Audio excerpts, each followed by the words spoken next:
So we're going to talk a little bit about the background of motivational interviewing, why we do it, how it works, kind of some nuts and bolts of actually, you know, the usefulness of it and the benefits of it. And then there'll be a video at the end, which I'll give you the link and you can take that in when it's good for you. So this started by some guys that were William Miller, Stephen Rolnick, for if that matters to you. They were working on ways to treat alcohol dependence a while back, and based it on cognitive behavioral therapy. So that's kind of where it rose out of, is in the substance recovery field. And so it's a we have here in the slide member centered, but a more general way to say person centered. It's a person centered approach. It's not something that's, this is the way it's got to be. It's more like, hey, where is this person? How can we make a positive change in their life from where they're at? We try to meet somebody where they're at. So it's intended for and effective for people that are ambivalent, which ambivalence kind of an old school word. Folks that are just like, I don't know, like me, I can see it, maybe not, maybe so, type of like people that are disinterested about making positive changes, perhaps, or have mixed feelings.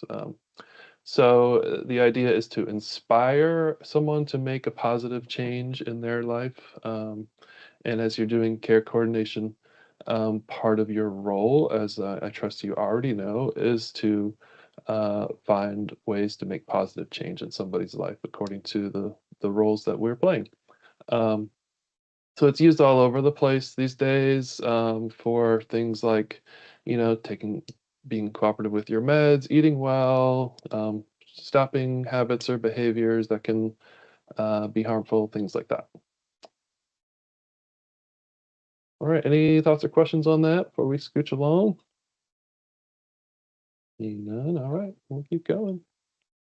So the goals are, um, it's basically, I like to think of it as goals in any positive relationship. We're just sort of highlighting them and enhancing them for our professional relationship with our members.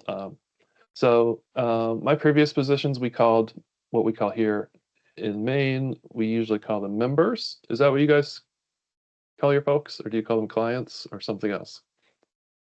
Consumers. Consumers, okay. Yeah. All right, so I'll try to remember, but you can translate at least if I don't remember to use consumers, because that's the one that I haven't used very much myself. Yeah, here at LTSS, we tend to use the word member. Previous places I've been, we tend to use the word client. You guys using the word consumer. So, anyways, so the goals of motivational interview, I think, are the goals of pretty much any healthy relationship, but it's kind of enhanced for our professional relationship. So, we want to establish rapport, so we have mutual respect between us and the consumer, and kind of get the train rolling for what's we call change talk, like speech that describes the movement toward change, and the movement toward a specific goal. And then we can get that ball rolling, and then we establish that from the members side or the consumer side, and so make sure we're all on the same page. And then also in the background of all this is, this can take a long time. It does require patience from us. If somebody is not only ambivalent, which is, wishy-washy, not so sure, ambivalence may be most common for us, but we will, as you probably have encountered already, we can encounter just straight up hostility. um, Anywhere from like, hey, this is great. I'm glad you're here. This is fabulous. I don't know what percentage of that you found, all the way to I hate you, I hate everything, what, get out of my house type of, and anywhere in between. Hopefully there's something. My experience, we're usually somewhere in the middle. Um, but do you have any like general sense of, are folks generally receptive, or folks generally resistant to you and your work out in the field? Most of my consumers are pretty in the middle ground, but I definitely have had some that are on the not very receptive side, and they want to push the boundaries and don't really want to listen to me, but Yeah, yeah, most of the yeah, time they're pretty good at just exchanging conversation. right. Yeah, I'm pretty brand new, but I so far have been lucky with people. I previously worked for CPS though, so I've had Yeah, quite a bit of experience with people who are not so eager to talk to me. right. Yeah, there's a thing so I have a like a church work background too, and there's an old phrase that's basically like, oh, you moved from preaching to meddling. Like, you're not just talking to me, you're actually trying to make me do something. So, folks can be, as you probably experienced, folks can be friendly, they can be nice, but then as soon as you're like, hey, this in a way that's usually well, in this context, in a way that's hopefully motivating them to want the change. Um, but when you cross that line, whatever that line is for somebody, like, hey, you moved from trying to give me advice to actually trying to make make me quote unquote do something, then we of course can get a lot of pushback. So that's part of the reason that we offer this, and why this whole idea of motivational interviewing is kind of in our world, is to kind of blur that line of like, hey, I'm not here to make you do anything. Let's have this discussion to have it be something that you actually want to do. Because if it's my good idea, if somebody's super, compliant, so to speak, yeah, maybe they'll take it on. But a lot of folks, especially folks that we're dealing with that are uh, older folks that have a lot of life, and they see somebody like me, and I'm like the age of their kids or younger, and they're like, why would I listen to you? I don't know. And but if we can find a way where the good idea actually is their good idea, then all of a sudden there's power there. Anyways, I kind of get a little rambly on this stuff because it really gets me going as far as like motivate, having have making a positive change in folks' lives is a powerful thing. So yeah, thanks for your input there. Let's see what we got next. So the general processes are again hallmarks of positive relationships all over the map. But as we're considering a professional relationship with our consumers, um, we can use these processes. So, express our empathy, show genuine caring of your members' well-being. I trust you're in this industry not to become fabulously wealthy. You're in this industry to, I don't even like to use the word industry. You're in this field to make a difference in someone's lives because I trust, are a caring person that does want to uh, work towards someone's well-being. So expressing that in a way that the person can receive, of course, is part of the job. So making sure that we're doing that. And then moving from there, finding a way to point out, hey, uh, you're in this place here and you want to be in this place over here. So we can use the simple example of just getting physical exercise. Your health would be improved if you're able to, take a 30-minute walk every day or whatever. I'm just making that up. Um, and do you agree that your health would be improved? Of course, there's better ways to put all this, but this is the general idea. And hopefully you get some buy-in, and then find a way to say, hey, let's get you to that place where you said you wanted to be. As we said before, we need to have patience. We need to roll with that resistance, um, because you'll find ambivalence, if not outright hostility, and work at their pace. Hopefully, at least ideally, we have the opportunity to be long term in folks' lives, so we can see change over a long arc, I guess you'd say. Um, and through it all, we're supporting their self efficacy, their self motivation, their self abilities, and And remember that, even a small change can be not only positive in and of itself, but a small change can be a step toward even greater changes for their well-being. All right, any thoughts on that, or shall we keep going? So as we are, the idea here is motivational interviewing for older adults, because that's the field that we're in.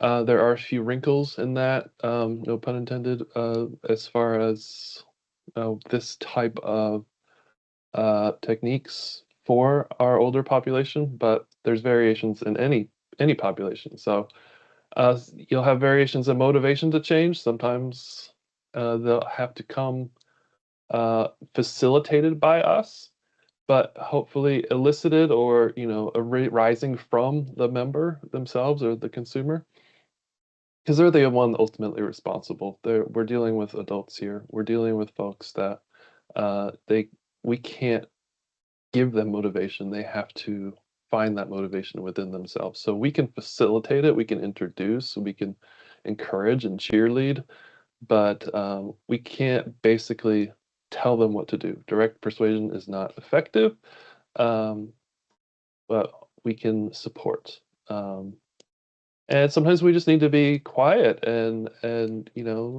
not be as pushy as maybe we think we might need to be, or maybe some of us are super eager and super high energy. In a bad moment, somebody might call you pushy, as it says here on the slide. Some of us are more laid back and assess the situation, see how it goes. I'm here. What do you need me? Type of thing. And the motivational interviewing tends to swing toward the side of the laid back. So if we are somebody that's more high energy or even aggressive, we may need to adjust our approach for folks. But we can direct folks, but we have to direct them in a way that there is led by our consumers themselves. Sometimes folks have readiness to change, and sometimes they don't. So again, we've already mentioned a lot of this, but we're to keep this in mind as we move forward. It is a partnership. It's not coming from us, even though there may be a plan that, or there may be a directive from, an outside source. Hey, this is what you need to do. But when we are on the ground, so to speak, when we're doing motivational techniques, it's really a partnership. It's really collaborative. Um, so a couple specifics, if that helps. Uh, and the first one I feel like is probably one of the most useful things in our line of work, is asking open-ended questions. So this allows folks to take ownership of the conversation. So if we ask a yes or no question, do you think taking a walk every day will help you? And they could say yes, or they could say no. If it's somebody that's just trying to move past this interaction, just to like, hey, whatever you say, let's just end this so we can all move on. Then asking yes or no questions will just get get you through that experience without actually having any positive change. So finding ways to ask open-ended questions. Again, this is something we can utilize in any relationship, but specifically in our professional relationship here. Um, you know, Sometimes it can feel like you're leading them a little bit, like a leading question, which may or may not feel right. But instead of saying, "Hey, do you think walking is good?" You can say, "Tell me about a time where, walking was or you tried going for a walk. How did that go for you?" And you might get some negativity or you might get some positivity, but you can build on that. And so asking open-ended questions it's a whole thing. Like you can do a whole, I'm sure books have been written on it. So hopefully that's something that you have practice in, and if not, that'd be something to work on. So Affirmations, of course, are another technique we can use. Praising even the smallest increments um, can make a big difference. Our typical, I shouldn't say typical, but our like kind of cliched version of a older consumer that is maybe unwilling or ambivalent. You can think of, you might have preconceptions of like, they're not going to want me to just be their cheerleader. They're just going to be all cynical about it, aren't they? Um, but even the most cynical people, which I myself am a recovering cynic, even the most cynical people do like to be affirmed and have praise showered on them. Um, but you may need to adjust it just depending on who the person is. A couple more here. Reflective listening. We sometimes this has been called over the years of active listening. We're not just hearing what they're saying. We're listening for what's underneath what they're saying, so to speak. Um, and reflective questions or clarifying questions. So someone might, you know, might say something about what they, eating more healthy, and so what do you mean by that? Is actually a phrase we can use quite often, which I trust you already know. But just as a reminder, that phrase, what do you tell me more about that? What do you mean by that? Or I don't, can you please explain that to me? That type of thing. And then going into specifics, if they're talking about eating more healthy, asking questions like, do you like some healthy foods more than others? I heard you say, again, this is something, if you're ever in a relationship with a significant other that's on hard times and you go to somebody that might help you with your relationship, they might encourage you to be like, hey, when they say something, reflect back and say, I heard you say this. Is that right? We can do that in our personal lives. We can do that in our professional lives too. Searching questions is sometimes it's called as well. And also summarizing and restating, which is another way to say, I heard you say this. Am I understanding correctly? And then also, I heard you say this. Am I understanding? And then a kind of a follow-up open-ended question, that type of thing. Um, yeah, those are the four. I think those are four. Yeah, those are the four techniques that we can remember: open-ended questions, affirmations, reflective listening, and summarizing as well. Any thoughts or stories or experiences leap to mind when any of this comes to mind here? All right, if not, we'll keep going. That's cool. Um, and thank you both for coming. I know most of these types of trainings, it's better to have like a medium-sized group. So thanks for hanging in with me with a smaller group. Part of the motivation to doing this, as I mentioned, is to record it to have it for future use. Um, I don't know exactly how the recording will be formatted these days, but I'll make sure to cut your pictures out. I can edit all that, so don't worry about that. Um, and I'll probably cut out that little line I just said too. I like editing videos, it's fun. So anyways, some benefits of motivational interviewing, which some of this we've already mentioned, but let's just make sure we get all our bases covered here. We build our consumer, member, client, whatever, self-confidence and trust within themselves. We can help them take responsibility for themselves as well, if that's something that they might need. It lowers the chance of returning to challenging behaviors, and it can make them more receptive to further change and treatment if that's what they need. It's basically all about empowerment.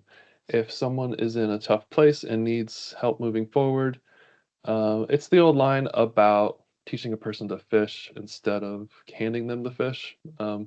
If somebody needs help with remembering their medication, I could, in theory, like hand them the medication every morning, but they don't want that. I don't want that. I would rather empower them to have that positive behavior on their own.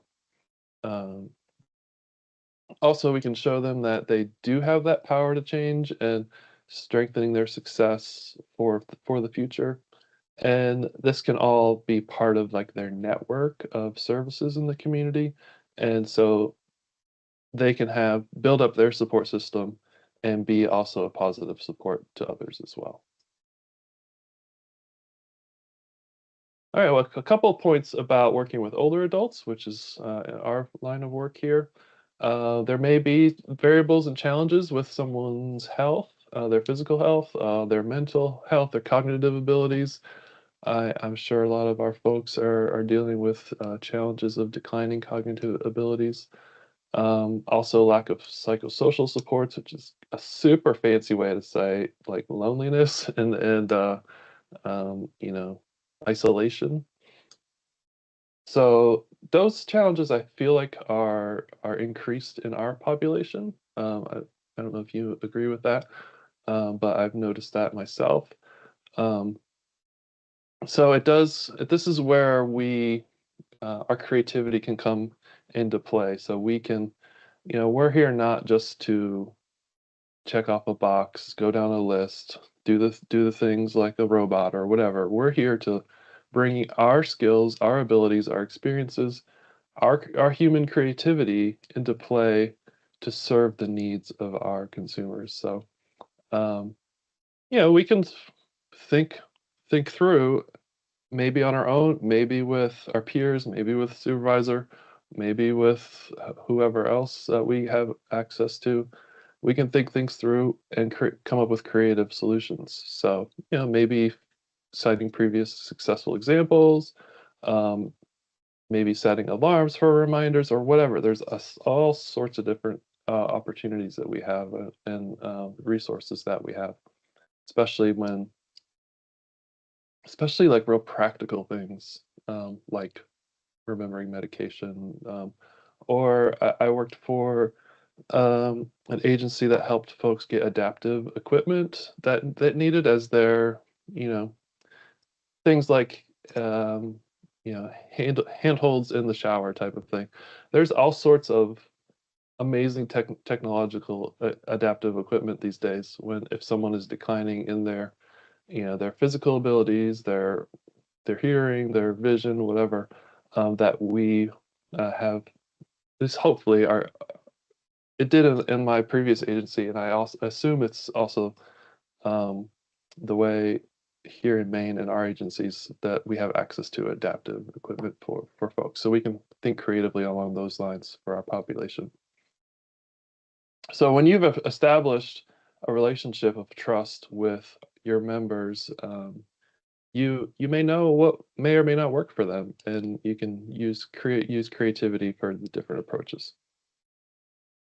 You any examples come to mind of kind of like a creative solution for folks that that were under a particular challenge in your circles? Um, this might not be the best example, but I had someone who was added to my caseload, and she was very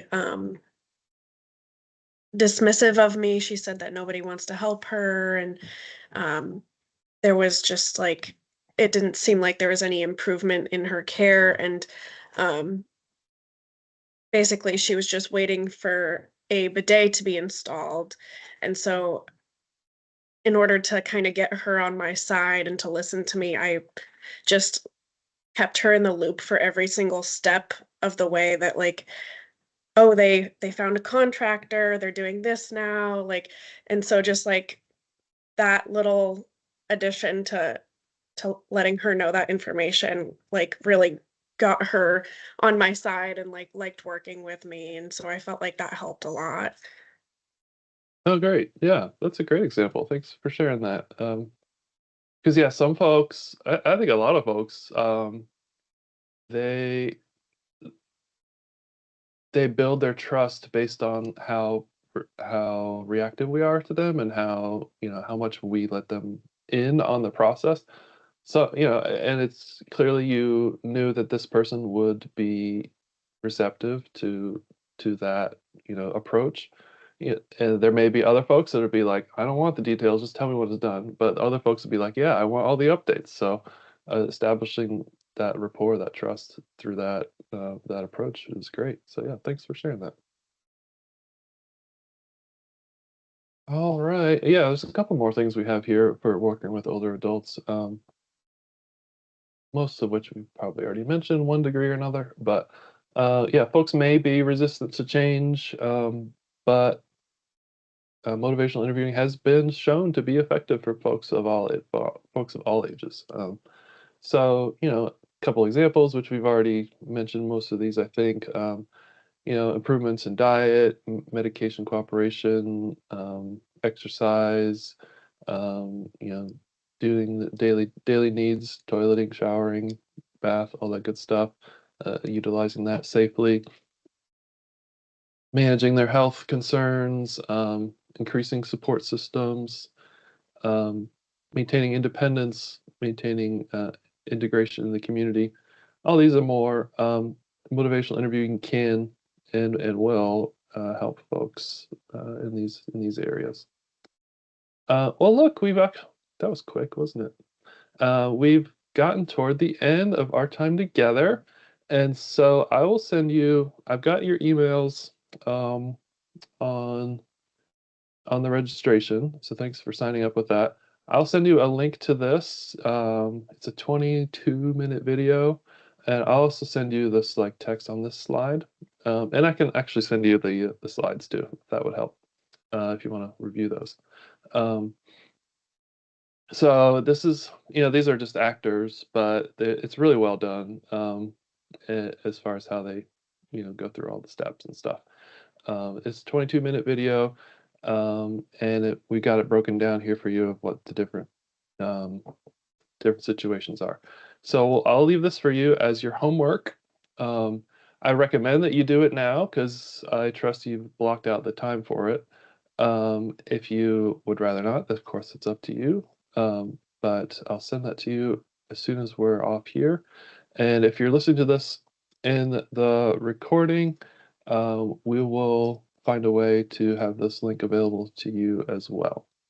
And I think that's all we have. Let's see, I've got some citations here that you can lead. I'll send you the slides so you can look at that. There's a couple of books that hopefully those are still relevant these days. And there's also if you, for whatever reason you need for your agency, you need to show some evidence that you've taken this. There's also a companion quiz that I'll send you in the email as well. So that's all the material I had to you besides that homework I'll be sending you. Any other thoughts or things to share, questions, all the good stuff before I let you go? All right, well, if not, that's fine. I thank you again for coming. Thank you for doing the good work that you're doing for our folks here in our state, and I appreciate that you are on the front lines. I know it's not all that easy every day, but hopefully this material and others like it can help you do the good work that you're doing now and in the future. So thanks again, and I'll look for my email soon. Otherwise, hope you have a great day. Thank you. You Great. too. Thank you so much. Take care.